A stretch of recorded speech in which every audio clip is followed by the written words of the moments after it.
Merci bien pour ce témoignage. Il est toujours difficile d'arriver à serrer en quelques phrases, une phrase ou deux, une telle richesse de propos. Simplement, moi, je retiens ceci, c'est que nous ne devons pas avoir peur de l'empathie, nous devons avoir des projets, une vision, et que surtout pour avoir ce projet, cette vision, cette empathie, il faut savoir lutter contre la surdité que l'on a vis-à-vis de soi-même et d'oser entrer dans un collectif sans s'enfermer dans des normes et surtout de chercher à être épanoui plus que perfect. Alors, je voudrais maintenant qu'on... Voilà, je sais qu'il y a plusieurs déjà questions qui ont dû parvenir. Je crois qu'il serait bien aussi que certains d'entre vous puissent prendre la parole par oral. C'est jamais facile quand on est une assemblée aussi nombreuse, mais ça peut être utile.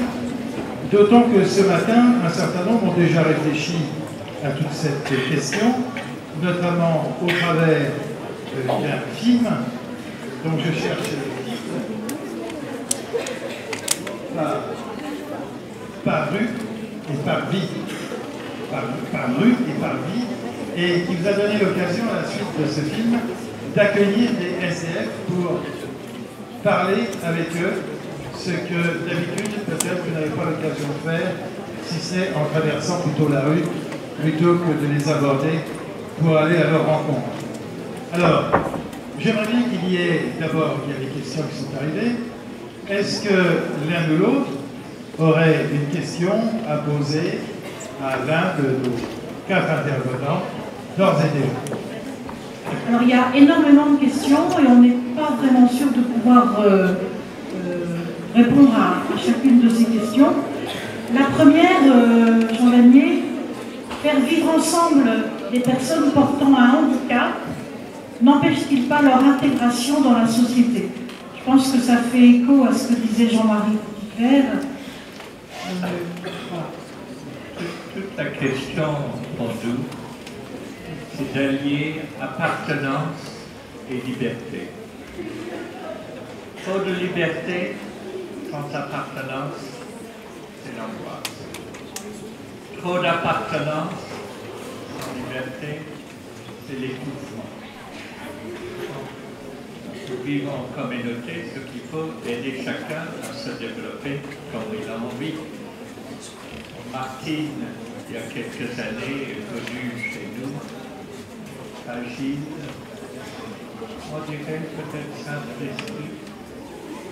Elle est tombée amoureuse de Michel, qui travaillait au jardin. Il y avait aussi une fragilité, une vulnérabilité. On a cheminé avec eux. Que veux-tu? Quel est ton désir? Parce que c'est le mariage.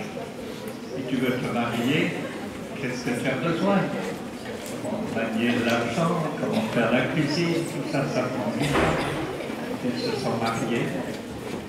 Et puis, Martine, c'était extraordinaire parce que Michel, il a eu un tumeur au cerveau, hospitalisé pour 1 an, il a perdu la parole.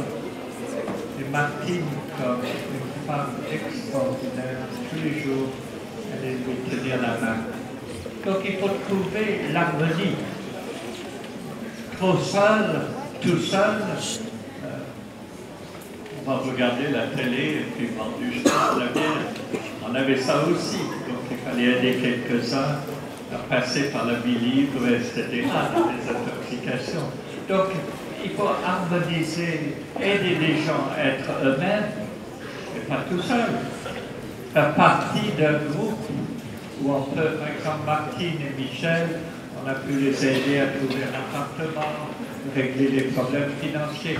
Donc, oui, il faut aider les gens à se développer le plus pleinement possible, mais il faut les soutenir et les aider à travers un sentiment que tu n'es pas tout seul dans la vie, on est ensemble. Je me permets de compléter quelque chose, parce que le connaissant bien dans la famille, le problème, je pense, de la question, c'est de savoir si la personne handicapée ne pouvait pas continuer à vivre normalement dans une famille. Or, il est certain que le poids d'une personne handicapée est quelquefois extrêmement lourd. Il faut être vigilant aussi à la fratrie, qui peut quelquefois vivre ça très difficilement, et qu'il est normal aussi qu'un jeune de 22-24 ans quitte le nid familial. Et pour les parents, quand ils deviennent plus âgés, s'ils n'ont jamais abandonné leur enfant pour le mettre dans une structure comme les vôtres, on se retrouve devant des situations extrêmement complexes. La vie d'une personne handicapée n'est pas toujours compatible avec la vie familiale dite normale, parce qu'il faut aussi respecter les autres membres de la famille. Donc c'est vrai que l'équilibre est très très difficile.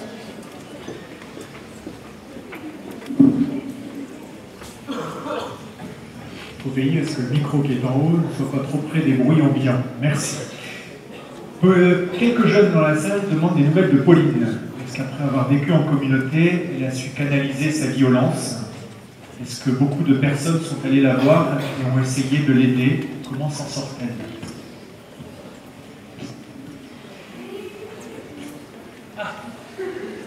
Vous savez que l'opposé de la violence, ce n'est pas la non-violence, c'est la tendresse. Et la tendresse, c'est quelque chose d'unique. C'est la façon de toucher quelqu'un, de posséder. Il faut lui révéler quelque chose qui est important et que toi, tu sois bien dans ton corps et moi, je sois bien dans mon corps. Alors, ça a pris du temps. Je n'entre pas dans tous les détails. Après un certain temps, elle a été baptisée. Ça aussi, c'était important. D'être à l'aise avec la question de la mort. Ça, c'est pas une petite histoire. Et puis, je rappelle à la fin, elle était beaucoup plus précise, mais à un moment, elle a dû aller en chaise roulante parce que son corps est devenu trop lourd pour ses jambes. Et puis, quelques-uns de ces violences sont remontées parce qu'elle ne supportait pas. Puis, ça a pris du temps pour trouver les mots magiques. Vous savez, les mots magiques, j'ai besoin de toi. Et puis, je rappelle peut-être 2 ans avant sa mort, je l'ai visité dans son foyer, elle a vu que j'étais fatigué, elle a mis son bon bras sur ma tête, elle disait « pauvre vieux ». Elle a passé de la violence à la tendresse. C'est un long chemin. Merci. Alors pour Elisabeth, est-ce donc parce que nous agissons de manière opposée à l'amour qu'il n'y a plus de place, qu'il y a de plus en plus de divorces? Et pendant que vous aurez la parole, une seconde question.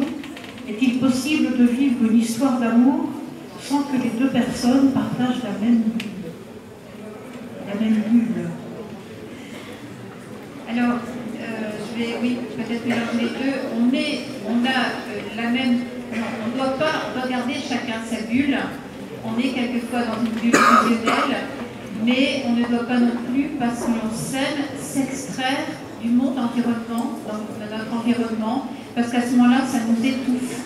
L'amour qui étouffe n'est pas un véritable amour. Quand vous avez par exemple des parents qui vont être captifs de vous, c'est-à-dire vous êtes t'es ma fille, t'es mon fils, je t'aime, je veux pas que tu fasses ça, je veux que tu correspondes exactement à mon désir, parce que je t'aime, ne va pas faire ci, ne va pas faire ça, et je t'étouffe. Le véritable amour de parents pour leur enfant, c'est de dire va où tu veux aller, je suis toujours là pour t'aider. Je serai toujours là pour toi, mais va où tu veux aller. Même si quelquefois nos enfants nous effraient complètement dans ce qu'ils veulent faire, mais c'est ça le véritable amour, c'est permettre à l'autre de s'échapper et que l'autre qui s'échappe sache toujours que l'on est là. Donc on n'est pas nos bulles, notre individualité, notre spécificité, notre originalité doit absolument être maintenue et être encore plus développée grâce à l'autre. Ça c'est important.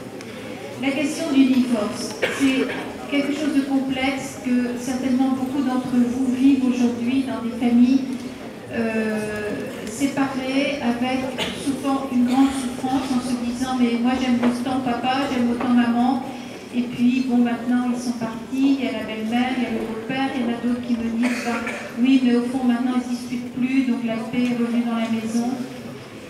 Il est certain que la vie en couple n'est pas une chose facile, déterminée une fois pour toutes le jour où on s'est dit oui. C'est un retravail chaque jour, d'autant plus avec le temps, on change. On a des défauts qui vont s'accentuer, on a des qualités qui s'accentuent aussi. Et il n'est pas facile, mais on doit se renouveler tous les jours. Et le jour où vous avez envie de râler, d'attraper l'autre, par exemple, dans un couple, on voit l'homme qui est au chômage, la femme qui ne supporte pas parce que tu es un bon à rien, tu es un nul, tu n'es rien du tout, tu es qu'une lavette, une vassin, comme on dit en homme, tu n'es rien du tout.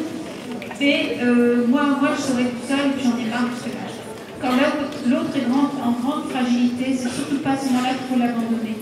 Même si soi-même on peut râler de temps en temps à l'intérieur. Il faut se dire que l'autre que l'on a aimé, on s'est engagé avec lui, on a un devoir de fidélité dans l'engagement. C'est un contrat sur la vie. Ça n'est pas simple. Autant vous allez vous engager un jour à payer une maison sur 15 ans, et vous allez vous engager à payer tous les ans, eh bien, ce que l'on paye pour avoir droit à cet équilibre de famille, il n'est pas facile tous les jours. Mais chaque petit effort que l'on peut faire au quotidien pour que ça se passe bien, à ce moment-là, vous allez voir que ça va venir. Mais ça ne se crée pas tout d'un coup à 20, 25, 30 ans quand on se marie. Ça se crée dès le plus jeune âge, dès votre âge à vous maintenant, c'est au sein de votre propre famille. Vous êtes en permanence en train de vous bagarrer avec votre frère, votre soeur, ou être injurieux, comme je l'entends quelquefois avec les parents. À ce moment-là, vous n'arriverez pas à créer vous-même une relation stable et d'amour avec quelqu'un d'autre. Commencez déjà avec ça vous-même.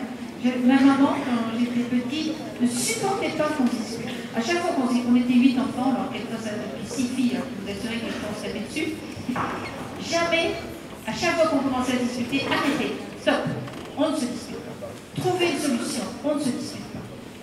Quand vous vous engagerez avec quelqu'un, cette personne va vous ouvrir vers plein de choses. Trouvez toujours une solution tous les jours pour essayer d'arranger les choses.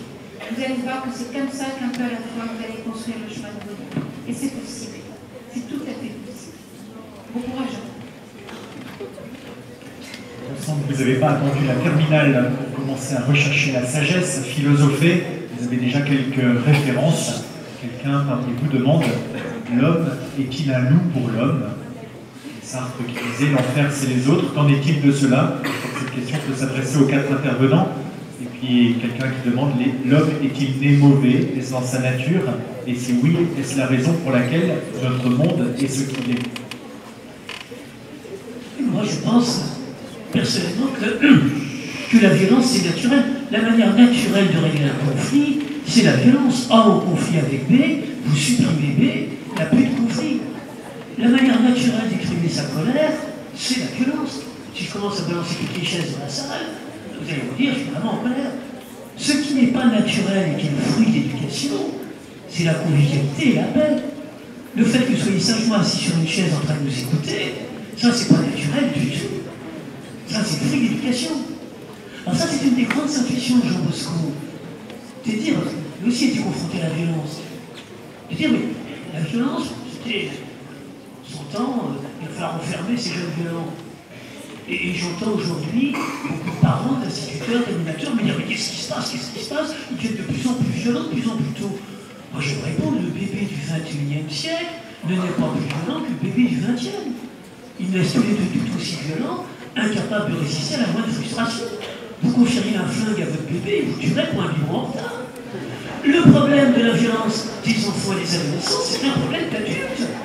Et que la question qui se pose à nous aujourd'hui, c'est comment se fait-il qu'adultes on soit plus en difficulté pour effectuer l'apprentissage de la gestion de la frustration chez l'enfant qui grandit. Combien je vois dans le foyer que je dirige avec des adolescents confiés par les magistrats, combien je vois de faits de violence qui sont l'expression de l'incapacité de l'adolescent à gérer la frustration posée par un homme, par une limite.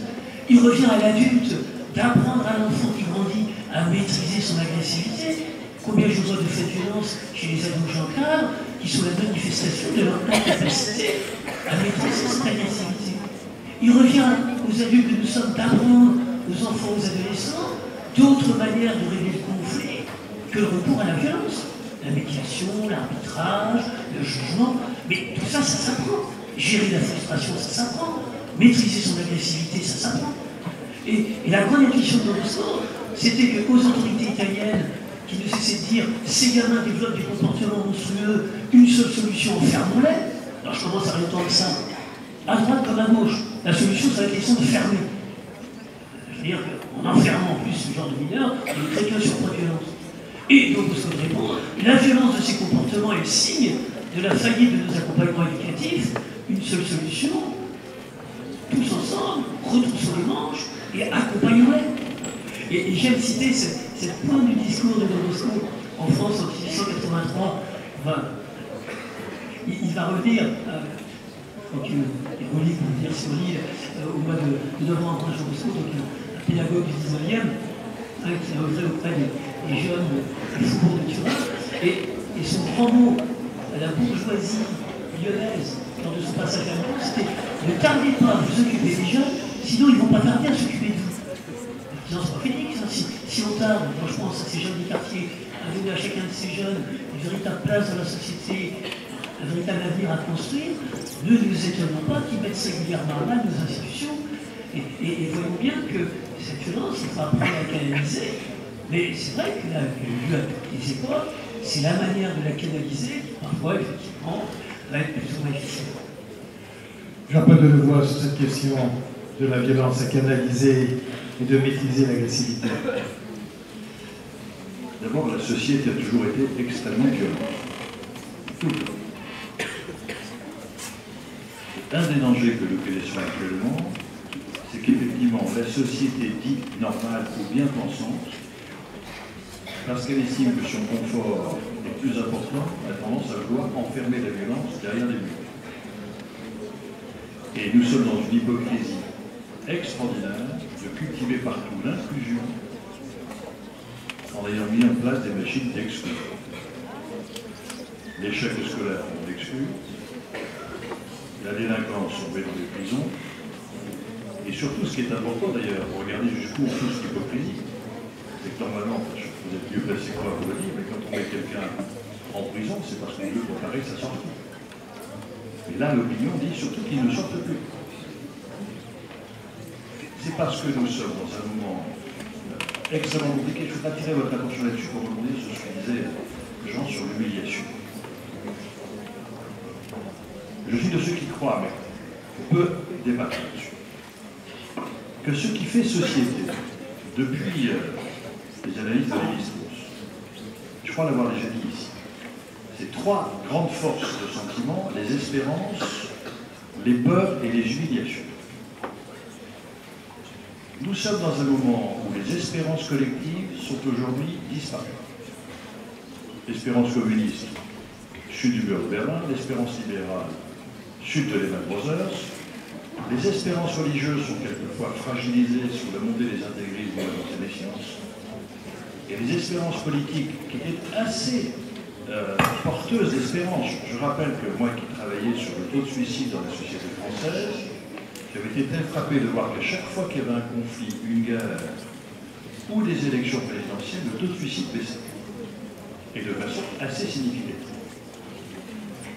On s'aperçoit qu'aujourd'hui, les espérances politiques apparaissent plus comme des stratégies de conquête de pouvoir qu'un pouvoir au service d'un projet de société. Quand il n'y a plus d'espérance collective qui vous aspire, la porte est ouverte à celles et ceux qui gèrent les peurs et les humiliations. Populisme, intellectualisme. Mais, quand vous analysez bien la mécanique dans laquelle nous sommes et l'échec que j'évoquais tout à l'heure, quand vous êtes payé au SMIC avec un peu ça, vous n'êtes pas malheureux, vous êtes humilié. Quand vous êtes viré sans espérance alternative à 50, 55 ans, vous n'êtes pas malheureux, vous êtes humilié. Et comme notre système de contrat social a été plus basé sur le soulagement de conscience que la capacité de quelqu'un de retrouver sa dignité par rapport à l'utilité sociétale, on est en train de nourrir des humiliations qui ont trouvé leur explosion, notamment dans le printemps arabe de la jeunesse tunisienne. Et j'ai toujours en mémoire ce délégué du médiateur qui me rapportait le mot de quelqu'un qui se sentait un peu désespéré, ne voyant plus d'issue, en disant quand la société me met dans cette situation, je n'ai que deux solutions, me détruire ou détruire le système. Et on en revient à la notion d'intégrité, c'est-à-dire tout notre système administratif est fait pour soulager nos consciences en donnant des aides compensatrices par rapport à l'handicap. Et comme le statut social fait du bien, qu'est-ce que c'est quelquefois agréable de rencontrer quelqu'un de malade, moi qui suis bien pourtant, un chômeur, moi qui ai du boulot, etc. Soyons attentifs au fait qu'aujourd'hui, nous devons compenser un handicap, nous devons accompagner une personne à surmonter le difficulté. Et quelle évidence, les solidarités de proximité, les communautés, plus l'enjeu sera mondial, plus la proximité jouera un rôle de stabilisation de notre vie de société, de notre vie ensemble. Et donc, nous ne sommes pas suffisamment attentifs, quelquefois, y compris en tant que parents, par un excès d'autorité pour avoir la paix, on humilie peut-être le profond. Et nous devons être attentifs aujourd'hui à la fragilité de nos jeunes par rapport à cette évolution. Voilà, encore quelques questions. C'est vrai que c'est pas évident pour vous tous hein, d'avoir d'un seul coup 2h30 assis, mais c'est bien de pouvoir se reconcentrer encore pendant 10 minutes, un quart d'heure, et de passer à quelques questions complémentaires, et puis on fera un petit tour d'horizon après. Alors, une question qui tourne autour du risque de la rencontre. Alors, peut-être Elisabeth ou Jean-Marie, doit-on toujours aller vers l'autre, même si on risque d'être malheureux en se faisant rejeter? Peut-être que Jean pourrait répondre. Je suis contente de votre question parce que j'avais justement envie. Pas la mienne. Non, mais de la question. Parce que beaucoup d'entre vous, certainement, ont dans le cœur des grandes envies d'aller à travers le monde et d'œuvrer au sein de toutes les ONG, organisations qui vont, vous avez vu par exemple Handicap International, dont on a beaucoup parlé la semaine dernière, vous avez Médecins sans frontières, vous avez Enseignants sans frontières, etc. Énormément d'associations et beaucoup ont envie, parce que vous êtes généreux à votre âge, de se dire « Oh là là, j'ai envie de me donner à fond pour telle association, de m'occuper des pauvres, des malades, des malheureux, etc. » C'est très bien. Seulement, les gens qui ont besoin de vous ont besoin de vous en tant que compétents. C'est-à-dire que vous ne pouvez pas aller à l'autre bout du monde soigner des personnes qui sont dans la grande détresse si vous ne leur apportez pas une aide concrète et pratique. Donc, si vous avez dans votre cœur autant de générosité, surtout, essayez de repérer votre talent, soit en médecine, soit en organisation, soit en tout ce que vous voulez, pour pouvoir apporter votre talent, le faire développer là où vraiment on en a besoin. Et à ce moment-là, votre aide sera efficace et elle va être reçue d'une façon extrêmement bonne. Ne cherchez pas, quand vous aidez quelqu'un, à avoir un remerciement. Ça ne sert à rien. Tout simplement aussi, parce qu'il y a quelque chose dont il faut se rendre compte. Vous pouvez quelquefois, quand vous êtes dans une grande détresse, être aidé par quelqu'un et après avoir peut-être plus envie de voir cette personne parce que vous êtes un petit peu honteux d'avoir besoin de cette aide. Donc la personne que l'on aide a aussi son orgueil. Il ne faut pas l'humilier dans l'aide qu'il faut apporter. Donc on ne cherche pas à être remercié, on cherche à mettre en valeur ses talents pour le bien de l'autre. Et à ce moment-là, ça peut bien se passer. Merci. Avez-vous une question à poser, une prise de parole à faire? Oui. Ici.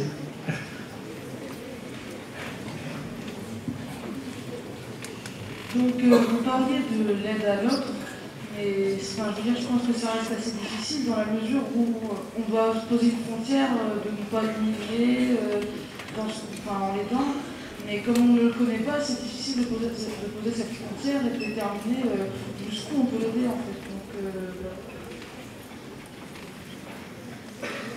oui. Un de mes amis en Australie s'occupait des personnes dans la prostitution. Et un jour, elle passe Et puis quelqu'un, un des jeunes, était en train de mourir d'une overdose, trop de drogue. Le prend dans ses bras et il a dit, vous avez toujours voulu me changer, tu ne m'as jamais accepté comme je suis. Pour accepter quelqu'un comme ils sont, on ne va pas tout seul. On a besoin d'une communauté. On a besoin avec qui parler, peut-être prier pour. On a peut-être besoin d'un professionnel. Parce que pour ce jeune qui est mort, il fallait quelqu'un qui approche et dit, dites-moi ton histoire. On ne peut pas faire ça tout seul. On a besoin d'un groupe. Et il y a trop de situations complexes. Je rappelle, quelquefois j'aime bien aller voir des gens dans la rue et parler comment ça va. Et je rappelle une fois, j'étais dans une petite rue avec quelqu'un s'est approché et j'ai dit, foutez le camp rapidement. Il ne faut pas croire que tout le monde est gentil. Il y a des situations dangereuses.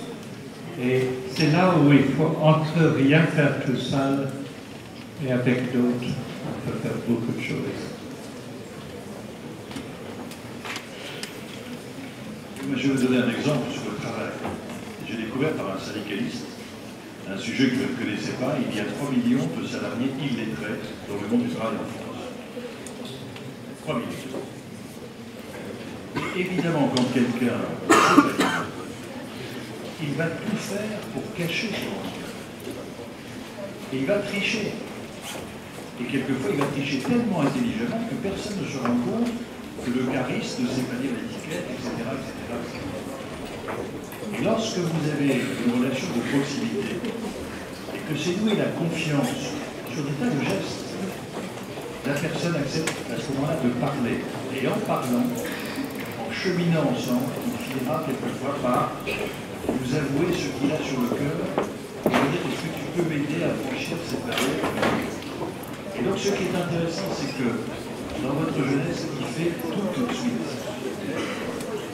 La découverte de l'autre, l'enrichissement avec l'autre, c'est un sujet d'acheminement de tout le monde. Et donc il ne faut pas... La deuxième chose, et là je m'adresse aux enseignants. Le système scolaire français, moi je suis de ceux qui pensent que la société moderne, c'est une société du collectif. Combien d'heures d'enseignement collectif vous produisez? Nous sommes dans des enseignements individuels. Jamais d'apprentissage collectif. Contrairement aux enseignements anglo-saxons, américains, où on apprend aux communautés d'étudiants de travailler ensemble. C'est à ce niveau-là. Et ensuite, je me permets de vous donner un conseil.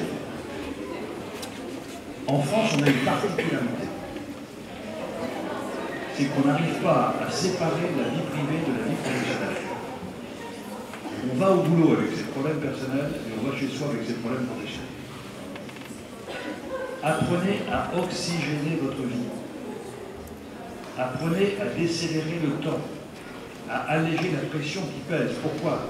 Nous assistons aujourd'hui à une explosion des divorces de cadres parce qu'ils passent plus leur temps avec leur ordinateur à la maison qu'avec leur conjoint. Parce qu'il y a une pression du boulot. Et donc si demain vous êtes manager ou responsable, essayez de favoriser l'espace privé pour que les gens soient épanouis. Parce que s'ils sont épanouis et heureux de travailler, ils sont bien mieux, ils auront de meilleurs résultats que s'ils ne le sont pas. Mais vous-même, ne vous laissez pas, pour prendre votre expression, bouffer par le temps. Donnez-vous des moments de méditation, de réflexion sur vous-même, d'oxygénation et de recul par l'impression du monde extérieur. Ceci étant, je ne suis pas sûr que vous le fassiez, parce que par exemple, nous, ici sur la tribune, je pense que si on nous avait posé la question, tiens, qu'est-ce que vous faites vendredi à 15h, on aurait tous dit, ben, on est ici pour une conférence. Et ce soir, on sait tous ce qu'on va faire ce soir. Si on vous interroge, vous êtes nombreux à vous dire ce soir, mais j'ai 5 invitations, je n'ai pas encore choisi. Donc voilà, soyez un peu attentifs par rapport à cette capacité que vous aurez et que vous n'aurez pas d'oxygéner votre vie. Merci. Jean Papier, je sais qu'il y a des cas, attendez, je vais juste un tout petit point, et puis on arrête. Mais je sais qu'il y a des autocars qui vous attendent, etc. Une question, mais qui sera un peu en forme de conclusion. en même temps. Si tout le monde prenait conscience que nous sommes tous différents, y aurait-il moins de personnes rejetées? Sans doute, mais je pense que ça nous appelle, ça nous invite à peut-être poser la question à nos invités s'il y avait un appel, une recommandation pour permettre d'aller vers l'autre, d'aller à la rencontre de l'autre, de se reconnaître soi-même. Quel serait cet appel aujourd'hui?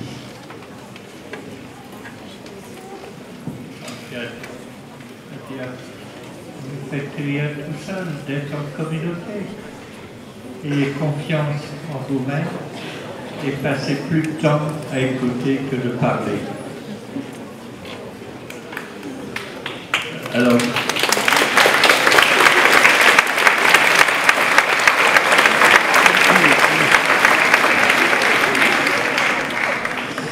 c'est la définition du journalisme. oui, moi je vais vous faire une petite confidence. La semaine prochaine, j'attends avec beaucoup d'impatience une rencontre que je vais avoir avec Nicolas Hulot, avec 3 Indiens Gobi. Ils sont en Colombie. Et qui ont été depuis 250 000 ans protégés de la société moderne. Et qui sont heureux de vivre en n'ayant aucun confort matériel. Mais ayant travaillé, je suis frappé de voir que, chez eux, le chef, comme disait Jean, c'est celui qui ne parle pas. Parce que le rôle du chef, c'est pas de gérer des conflits, c'est de gérer des solutions. Le deuxième, le chef, c'est celui qui est le plus pauvre. Car le rôle du chef, c'est de partager, pas de garder. Et quand on leur a posé des questions de savoir, connaissez-vous l'humiliation? Connaissez-vous la jalousie, l'envie? Ils vous regardent parce qu'ils ne le connaissent pas. Parce que le regard qu'ils portent sur l'homme ou sur la femme est un regard pur, d'égalité. La vraie richesse, c'est pas ce que l'on voit, c'est que l'on soupçonne à l'intérieur de l'être.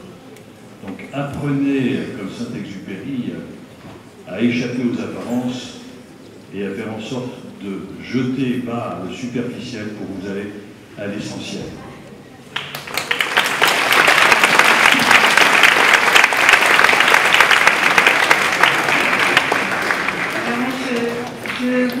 J'ai pris une petite exigence vis-à-vis de vous qui êtes des jeunes adultes.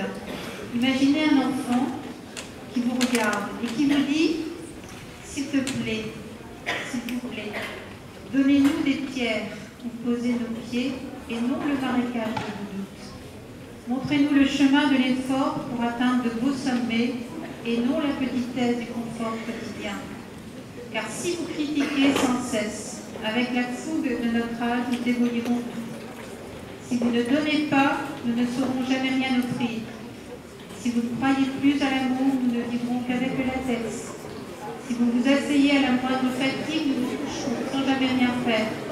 Si la tristesse vous envahit, vous pleurez. Alors, marchez devant nous. Nous aimerions tant vous dépasser. Tendez-nous la main. Nous vous offrirons tout ce que nous pouvons donner. Souriez et nous rirons. Espérez et nous soulèverons les montagnes. Aimez et nous déborderons d'amour. Merci.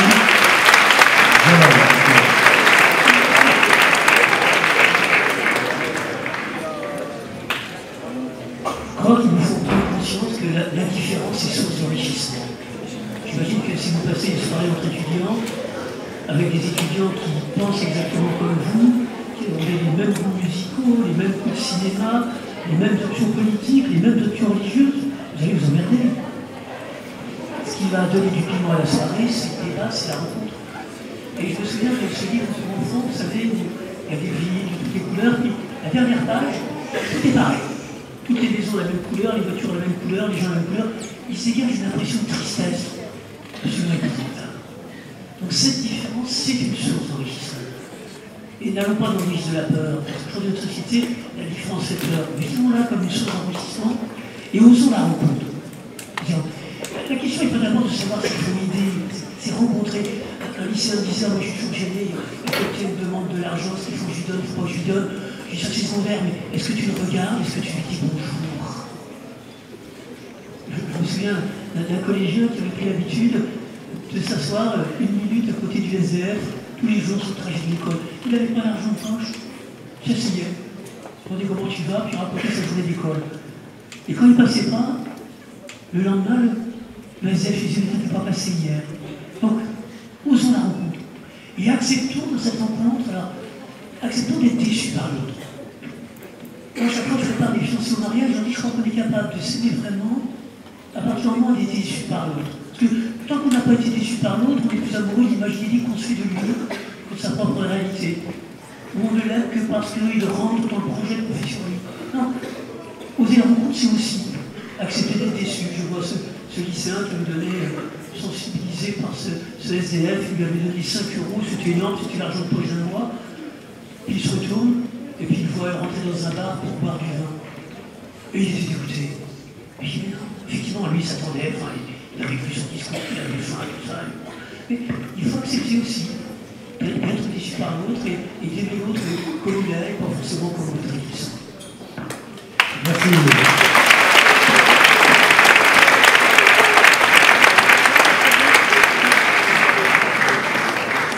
Alors, moi, je n'ai pas à faire de conclusion, mais en revanche, je voudrais vous faire une proposition qui n'était pas du tout prévue au programme. Alors, je sais que certains sont déjà partis de cet début, qui attendent, mais je sais aussi qu'il y a beaucoup de questions qui sont là dans l'enveloppe. Beaucoup de questions. Alors, je vais faire une proposition. Franchement, dans quoi je me lance, parce que je n'avais pas prévu, je ne sais pas comment on va s'organiser. Je n'ai pas du tout parlé à nos intervenants, donc je ne sais pas s'ils sont d'accord. Ce que je vous propose, c'est beaucoup de sites. Ce que je vous propose, on va le faire. On va mettre toutes ces questions en ligne sur notre site, avis.fr. Et, attendez, pas seulement ça, je dirais. Et d'abord, vous pourrez répondre, parce que moi je pense que vous avez aussi des réponses peut-être à apporter. Et nos intervenants, s'ils le souhaitent, pourront aussi y répondre et le dialogue pourra se continuer. Voilà, donc c'est un peu fou parce que je n'ai pas du tout réfléchi à la façon dont on pourrait l'organiser, mais voilà, je vous propose.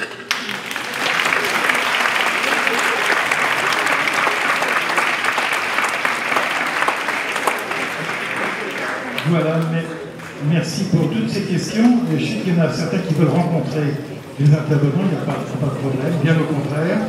Et je pense que pour les remercier de leur propos, pour vous remercier de votre présence, le mieux est de dire et de reprendre la phrase de Jean Verdier, la tendresse, c'est la façon de toucher. Et j'ajouterais bien, la tendresse, c'est la façon de toucher le cœur. Merci à vous tous et merci à vous tous.